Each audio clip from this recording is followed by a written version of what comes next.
Run, river, run, run through the hills. Run, river, run to the sea. Run, river, run to your place beneath the sun. Run, river, run. Hi, this is Jan Lewis. Welcome to be my guest today. We have Thomas Palayoor. I said it correctly. He is a Grafton resident, and this is his first book. He is an author of A Village Under the Streetlight. I love the cover. I have said this about other books too. Did you pick out the cover? Well, we're going to talk about this. Wait, this, Thomas, this was basically from an experiences that you had? Was it? Tell us about the book without giving away the ending. You want me to talk about the book? Sure. Or the background? But you can do both. Go for the background. Actually, there is a small state in the southernmost tip of India. Yeah. It is called Kerala. Can you shout this a little louder? Kerala. Kerala, Kerala in the native language, it means the land of coconut palms. Was it near Dubai? No. No. Okay.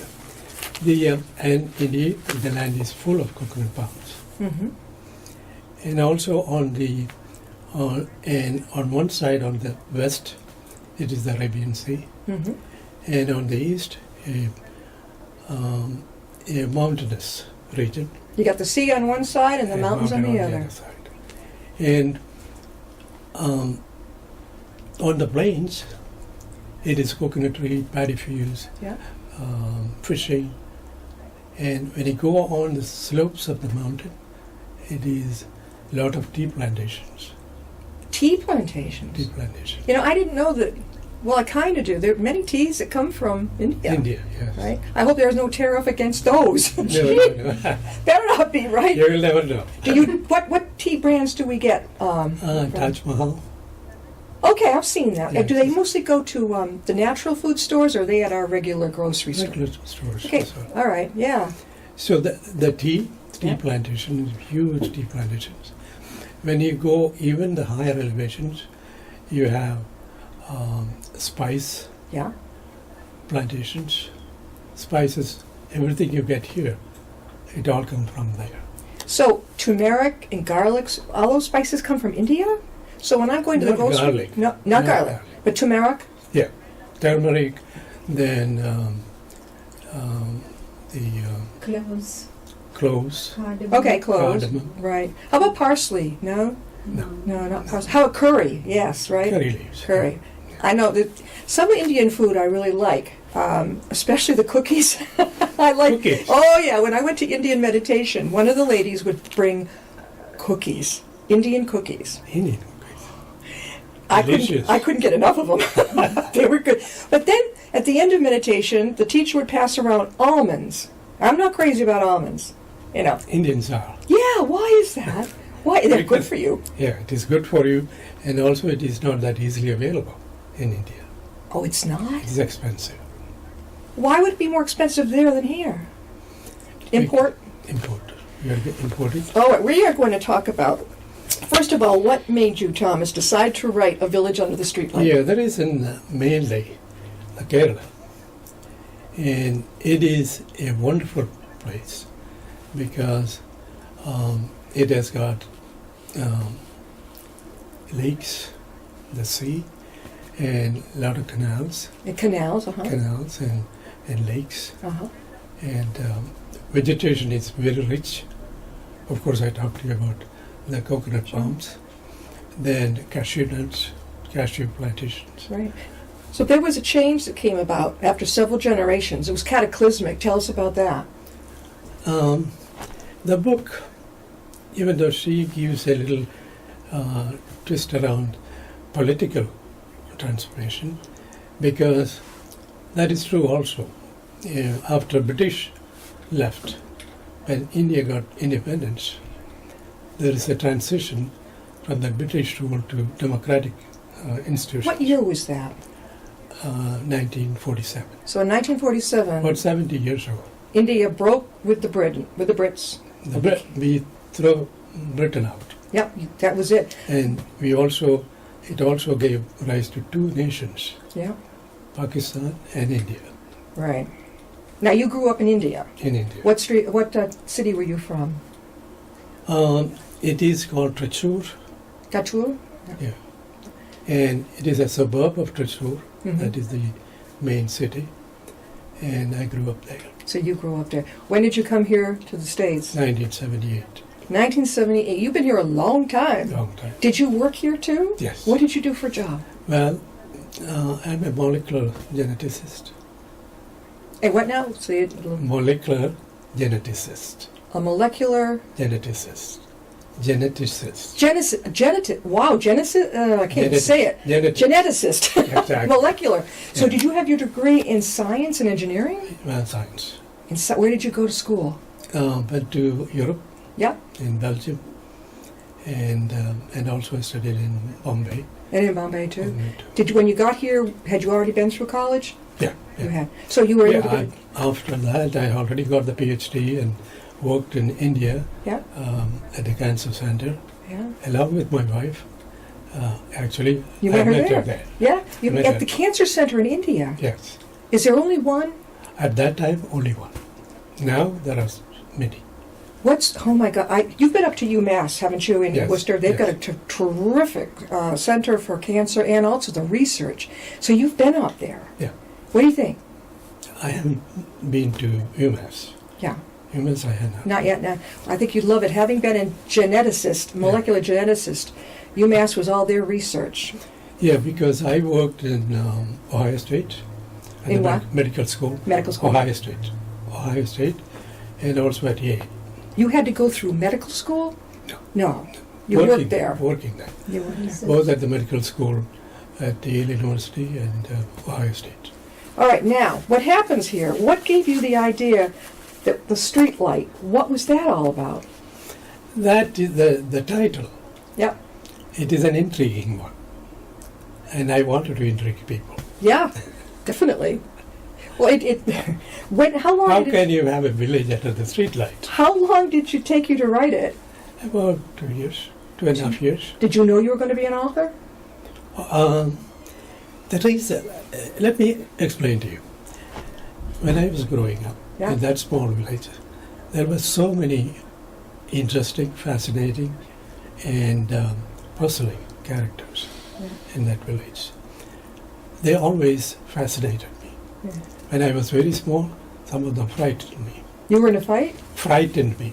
They frightened you. Frightened me. Mhm. And as I grew up, that fright continued. When I became an adult, those characters started coming back into my mind. Uh-huh. Very interesting characters. Yeah. And the thought stopped right there. And I was busy with my work. Yeah. I didn't have time to write or consolidate all these thoughts into a novel. Yeah. But after when I retired, I had plenty of time.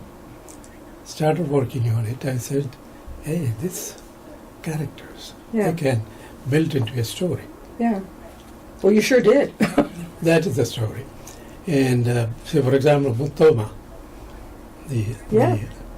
the We find ourselves in the company of characters only vaguely aware, from their small perch, of the departure of the colonizing British yeah, and of the forces of change and conflict, larger than any one village, grand collisions of philosophies, religions, ethnicities, and ambitions. Did you lived right there? Yeah, you didn't come over here till the 70s, so you saw this happening. yeah. Was it pretty rough? 1947, I was too young.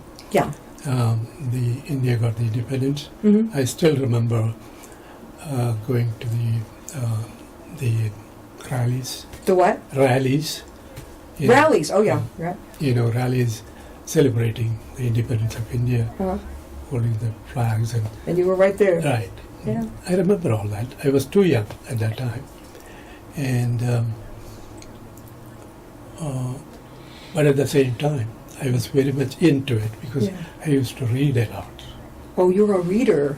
Yeah. Mm. Even when I was very small, Yeah. we didn't have one newspaper. That's all what we used to get. One newspaper a week? No. Oh, Every a day, year? every day. Every day. Okay. That was not enough for me. It was what? It was not enough for me. Oh no, just Oh. one? one newspaper. Okay. So I used to get anything in print. Yeah. I am ready to read. What about magazines? Could you get those? Yeah, just one magazine too. Was it slanted toward the British or more towards India now becoming independent? At that time, 1947, 48, it was always slanted to English. Okay. Everything English. But when the rebellion happened, then it began to switch over. Right. And you've got Pakistan and India. Tell me why they can't be friends. Purely because of religion. The religion? Religion. That's it. Okay. And what happened was the partition. India was divided into two on the basis of religion. First it was Bombay, right? What part of it? Bombay is now Dubai, am I right? No. No. Bombay is a city Okay, yeah. in India, and Pakistan is Muslims, Yeah. and India is predominantly Hindus, Yeah. including some Christians. Right now there are about 4% Christians, Yeah. about 13% Muslims Right. In India. in India. But in Pakistan it's all Muslim, right? Almost all Muslims. Some Hindus are still there. All right. So were you bilingual? You spoke English, obviously. Yes. And Hindi, or what was your dialect? Actually, we have a language called Malayalam. Malayalam. Malayalam. I hadn't heard Very, of it. very literary language, very rich in literature. And that's our... And that's how. We're talking with Thomas Palayoor, and he is a brand new author. He is from Grafton, and he has written A Village Under the Streetlight. Pretty cool cover for your first book. You did well. No, actually, I should not take the whole credit for the cover. You did what? Whole credit You for took myself. the whole, yeah. No, I don't want to take the No, whole you don't credit. want. You had. Actually, the publisher, together, we looked at several covers, and together we decided... So they came up with this, or you did? You did for the streetlight, right? No, actually, they came. They did. They did. I designed the color of the book. The color, yeah, Blue, yeah, and the white letters, and I wanted to have my name a little bigger. yeah. Well, it came out. So you went to an individual book, little book place, right? An individual. How did that work out? A lot of authors are self-publishing. So how did this work out? Publisher. This publisher, he said, send the manuscript. He's a what? Send the manuscript. And he read it within a week. He said, I want to see the whole manuscript. There you go. Yeah, Initially, just 1 or 2 chapters. yeah. And then he said, I want to see the whole. And he said, yeah, got it. You got lucky. Well, you know what?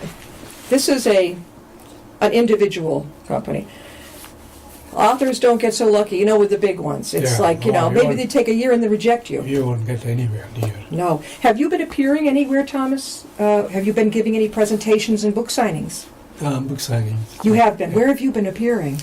At the clinics. The clinics? Yeah. Clinics? Yeah. Because the nurses and the technicians, they came to know about the book. Now, clinic would be the last place I was in. Because of your background, a molecular geneticist, is that what you knew people in the clinics? No, this is whenever I have any medical problems, I go there. And so they knew what you told them about your book. Yeah, of course. Local And- clinics, local. Oh my God. And they bought the book already, paid for my signature, lined up. So that, were you in the waiting room and people saw that? Yeah, And they said, how do I get your book? yeah. How did they know? Did you say, hey, look, I wrote this? Or did they just say, what are you reading? One was that little article. Yeah, this is the article in the Blackstone Valley. Yeah, I yeah. think the Express. Yeah, Blackstone Valley, May 10th. And here's the picture of you. Yeah, yeah. They recognized it Yeah. immediately How did they find out about you? on the book. No, I mean, how did the Blackstone Valley person, how did he find out to give you how did Christine find out about you? I really don't know. Because that's pretty cool. I mean, this is a big article. That's how I found you. Yeah. Thomas Palayoor, Cultural Changes Through Characters. And it's like the stress of what those characters went through with the changes. Was it really true that they had the street lights come on? Was it really true? Yeah, there is a story behind the Yeah, street tell light. us the story. There is a whole chapter there. Yeah. The street election was held. The local village office Mm-hmm. election was held. I have described the candidates and their background, everything in the book. Yeah. And after the election, a council was selected, Yeah. and they didn't have any money. No money to do No money. anything in the village. And somehow they wrestled the money from the village officer who was collecting all the money all these years. But it was not a big amount, Yeah. enough to do a road repair or build something. Yeah. They had a little amount of money. So Yeah. they had a big meeting. What to do with this little money? And someone came with the idea, let us put a street light. Yeah. Street And that was a light, whole new thing. yeah, a Street street lights. light, and also underneath Yeah. Manur Panchayat, mean Manur village office. When you were there, before you came to the States, had they got the street lights up yet? Oh yeah, at that They were time there. that was Okay. right. They were. They were electric Yeah. lights were there. This is 70 years ago. It's quite an idea. I mean, did it just come to you about the street light part of the book? I mean, to make that as a focal point, did it just come to you out of the blue? What made you think? Yeah, when you're writing, very often we talk about Muttama, for example. He'd go for a drink Yeah. across the river. You might have read about it. And when he come back, there is no light. Yeah. Right. So I described there. He find it difficult to walk through because the only one and only street light Right. of Manur was far away. So I had this sentence repetition Yeah. in all throughout the village. That's how the street light became a character. We're talking with Thomas Palayoor, first-time author, Grafton, A Village Under the Streetlight. And I'm learning more than I did before. Let me tell you about the when India separated from Britain, and that the streetlight issues. It's a symbol. It's like a symbol. Exactly. We're You getting got it. ahead. You We're got going to make it. We're going to get ahead. You got it. Now, have you got another book on the horizon? Thinking about it.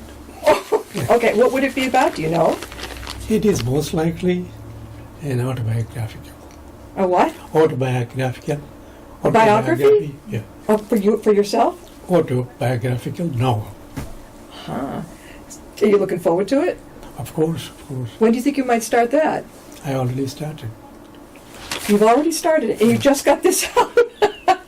Oh my God! Well, first, you got to get this out, and Yeah. then it'll take you maybe a year to write the next. Couple of years. Maybe a couple of years. I know at Grafton. I used to live in Grafton, and you don't live far from that area, the South Grafton, right? Yeah, yeah. I'm trying to picture where the condos are. Do you see the storage, new storage? I know Route 122 and 122A. Yeah, you had to go a little further south. Further down, towards Worcester or towards Northbridge. Northbridge. Okay, nice area. Very, very nice. There's it seems like a lot of condos have gone up. Yeah. Are you where the golf course is? Yeah. Oh, did you ever get hit by one of the balls? No. Well, I have a friend who lived in the one at, I can't think of it's in Upton or Northbridge. And a couple times, one of those doggone golf balls just almost grazed him right in the Oh, head. my God. Just in his own parking garage, just standing there. I'm surprised more just don't go right through the windows.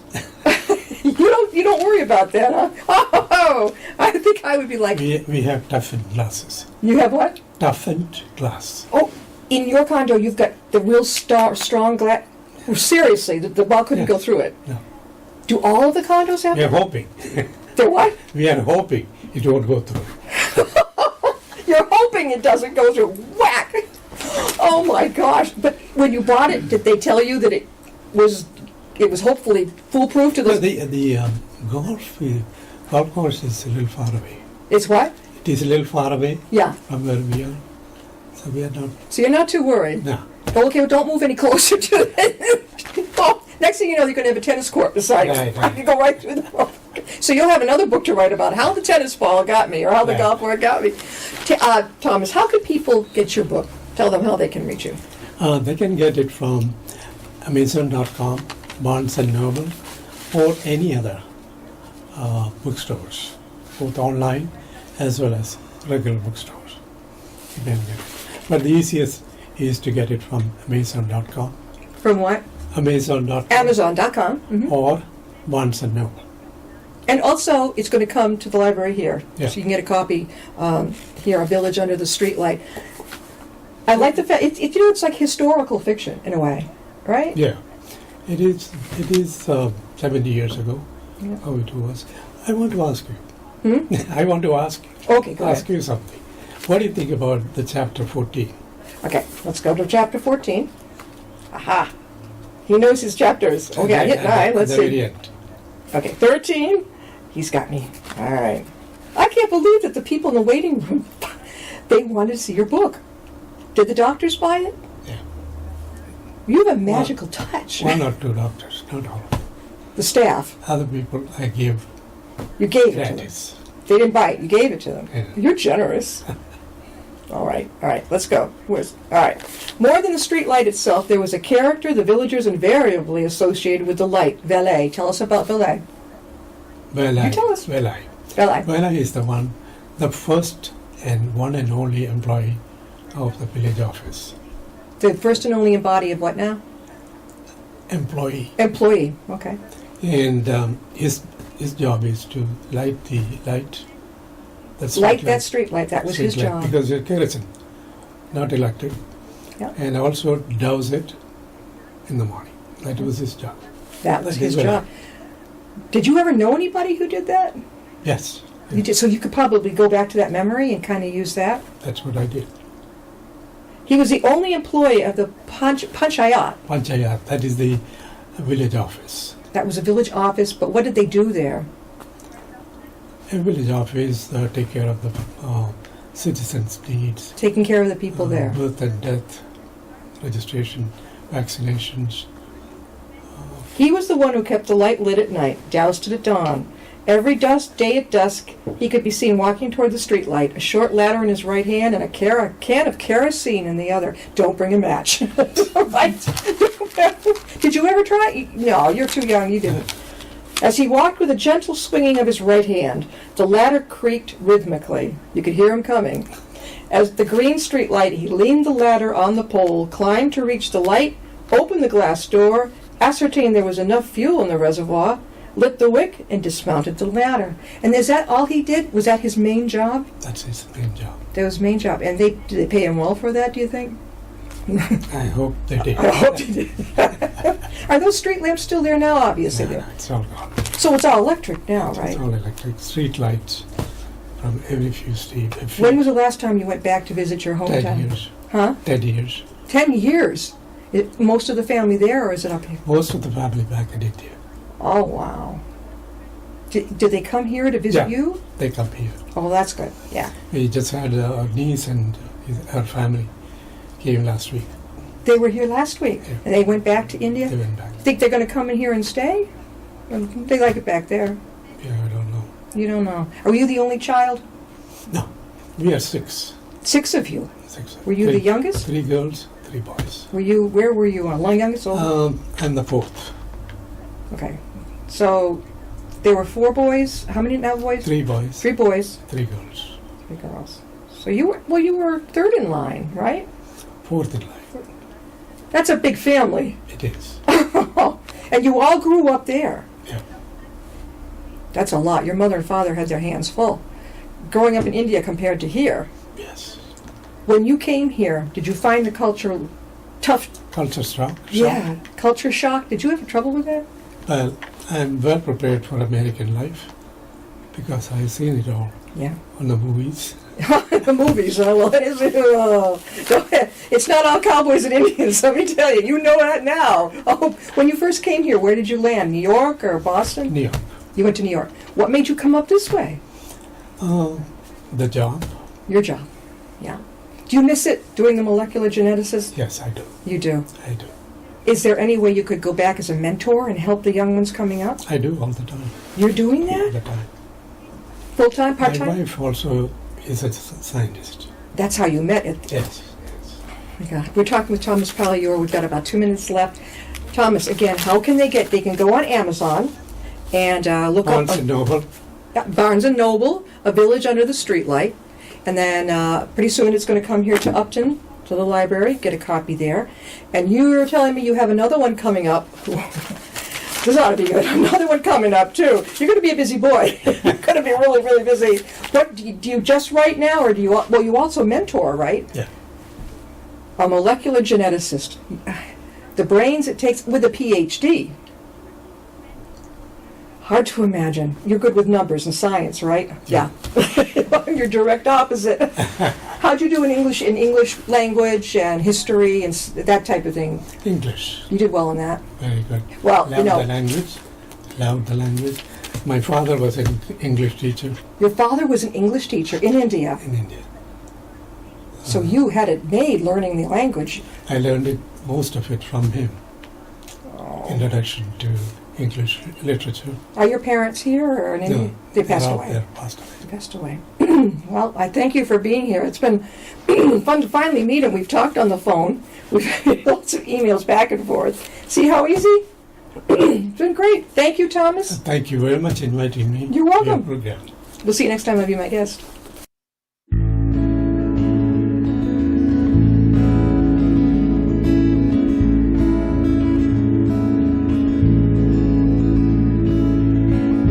Riding on a shooting star, heading out toward a dream.